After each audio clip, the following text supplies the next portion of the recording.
Hey everybody, it's me, Lauren Ash, Superstore actress and Funko enthusiast, and I'm so excited to be joining you for Funko Virtual Con. How fun is this? Let's get into it. Okay, so how did my Funko Pop collection start? It's a great question. One day I had none, and then all of a sudden I had 200. I don't know how it happened, but the origin story goes like this. I was at this random kind of family arcade here in LA years ago, and I collected enough tickets. I was really good at this one game and I kept winning all these tickets, and so I took them up to the front to get my prize from the the glass case, and this was the first time that I laid eyes on Funko Pops. I'd never heard of them or seen them before. Again, this was years ago. And so I had enough tickets saved up that I actually could get 2 Funkos. So I pulled these from my shelf to show you the very first Funkos that came into my life, which are, that's right, Chewbacca and BB-8. How cute are they? I'm a huge Star Wars fan, so when I saw that these were available prizes, I was like, this is how I have to use these tickets.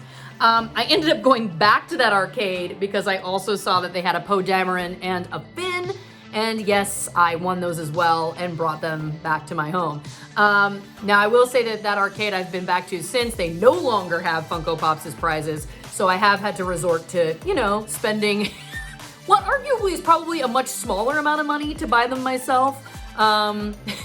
When you think about the money that you put into those games to win enough tickets, these were probably, these probably cost me $300 a piece. You don't think about these things in the moment. But the other thing is I keep getting them as gifts. So like I said, I started this kind of, very modest collection, and then all of a sudden people found out that I was collecting them, and so people give me Funkos all the time. So I have so many. There's literally not a room in my house that doesn't have Funkos in it. I need some dedicated shelving to get built. That's one of my, quarantine goals, is to get some new Funko shelves built to display my collection. Because right now there's just like every room has some in it. But yeah, so that's the origin story. That's how my Funko collection began. My favorite Funko figure. This is a tough question to answer. I'm also a really big Supernatural fan, and so I love my Supernatural Pops. I have Castiel as Steve, which for any Supernatural fans, that's a really, really fun collector item to have. But if I had to choose, and I thought about this long and hard, it isn't this Porg, who I love, but it is the limited edition version of this Porg, which is the Screaming Porg. And yes, I have both, and yes, they're both in protective cases. Because these ones I just can't risk something happening to, especially this guy. Come on. How cute is he? But yeah, as you can tell, bit of a Star Wars fan, so that's definitely my favorite figure. If I had to choose, oh, it's tough. Some runners-up. Gem. That was one of my very favorite cartoons growing up, so this one I was very excited to get. And for anyone who knows me, I love Disney, Disneyland, all things Disney, and I love Christmas. And so this year, my cousin Christy got me this amazing, it's Christmas Minnie Mouse. Minnie Mouse is my favorite Disney character. I believe that if I was a Disney character, I would be Minnie Mouse. And yeah, Christmas version. I mean, this is basically me in Funko Pop form, truthfully. God, I love her. She's so cute. She's got a little like music book in her hand. How cute is she? I just feel like she's very fashionable. She's very well dressed. She's very loyal. She really loves Mickey. Like, I just really relate to Minnie Mouse in every way. There, I said it. Now, sure, am I fashionable right now, sitting in these pajamas in my house making this video for you? Of course I'm not, but that's not the point. We're all living our best lives right now, which means pajamas all day, every day. If I had to choose a female superhero that I identify with, I think it would be Ruth Bader Ginsburg, because that woman is a superhero, if you ask me. And no, I don't have her in pop form, and now I'm realizing I need a Funko of her immediately. I think there is one, isn't there? Somebody answer this for me. I know that there is. There's gotta be. If there isn't, there should be. Okay, I'm looking at the WonderCon exclusives, and by far, easily, far and away, my favorite has got to be the Cheshire Cat in the Mad Hatter teacup. My favorite ride at Disneyland is the teacups at night All the lights are on. I find it very magical. I feel very free as they spin around. So that's gotta be it. I'm sorry. Easy. No contest. Cheshire Cat in the Mad Hatter teacup. That is so cool. Gosh, I really gotta get my hands on one of those. Do I have a favorite comedian? I would have to say that the reason that I wanted to become a woman in comedy was watching Madeline Kahn in Clue. That movie I've watched probably 200 times in my lifetime. I can literally recite it word for word. We watched it with my family this past Christmas, and I think I annoyed everybody because from top to bottom, I can recite the entire thing. But I just thought she was so funny in that movie. And it really was the first time I remember as a little girl watching something and going, wow, I think the funniest one is the woman. I think it was interesting that my brain kind of put together in that moment that it was like, normally the content that I was watching, the men got to be funny and the women, you know, maybe they were, but you know, the men were kind of the focus. And that was the first time I remember going, wow, this woman is so hilarious. She's the funniest thing in this movie and I want to do what she does. So that was my biggest influence and one of the big reasons why I wanted to become an actor.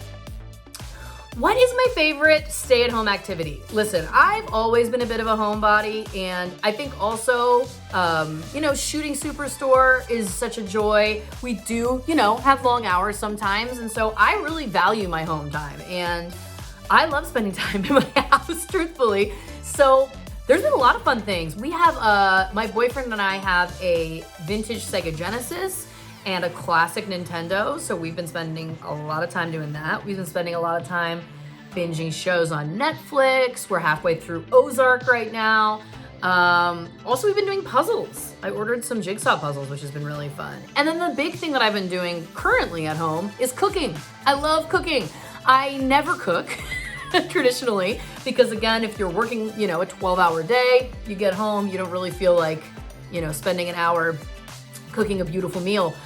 So for me, cooking is something that I do when I have time, when I can do it as an activity more than something that I do for function. So I literally, and this is crazy, we have been isolating, I think, for 3 weeks now, and I have literally cooked every single meal we have eaten in this house. I have never cooked that much in my entire adult life, but I'm loving it. It's so fun to get to try new things, and it really does feel, yeah, it feels nice. It feels nice. I think there's something that's really gratifying about a successful meal cooked. I have, you know, messed up a couple throughout the past 3 weeks. I think mostly just one. I burned some chili and that felt like a real slap in the face. But when you manage to execute something and it goes well and it tastes good, I mean, come on, that's pretty satisfying. This question is, if you made Superstore Pops, which version of Dina would you want to see get made? First of all, we need Superstore Pops. The fans are asking. Go to Twitter. These would be so successful. But to answer your question, I mean, there needs to be 2 versions of Dina for sure. One is just normal, you know, everyday Dina. But then we absolutely need to have an exclusive, a limited edition, maybe a Hot Topic exclusive, Dina as the sexy cop. It's gotta happen. She would be so cute. Oh my gosh. Yeah. If I had to choose only one, of course I would choose Sexy Cop Dina. I feel like anyone who's a fan of Superstore is a fan of Sexy Cop Dina, truthfully. There, I said it. Boom. Don't at me. Okay, a question for the Funko fanatics. Have you been to the Funko store on Hollywood Boulevard? I know we can't go right now because we're all isolating, but it is so cool. If you haven't gone, go to my Instagram, scroll back. I had an amazing day there recently, a couple weeks before we started isolating, and it is just literally the most amazing playground if you love all things Funko. It's so cool, and I highly recommend that once we're all traveling again, you gotta check it out. It's awesome. I have a question. How many of you keep your Funkos in the box versus taking them out to display them? I feel like most of us keep them in the box, but I'm also not 100%. I think I need to immerse myself more into the Funko fanatic world. I think that I probably qualify. Okay, that's my question. Funko fanatics, do I qualify to be a fanatic? Be honest. If you feel like I don't have enough knowledge or maybe I don't have enough pops or whatever, I will not be offended. I want to know what it takes to become a fanatic. Let me know. All right, everybody, I hope you enjoyed listening to me talk about my love of all things Funko. I hope that maybe I can qualify to be an official fanatic. I don't know. I don't know if there's any sort of swearing in ceremony or anything like that. Please do let me know. I'll do whatever it takes. And I just wanted to say, hope everybody's staying safe and happy Funko Virtual Con. Bye, everybody.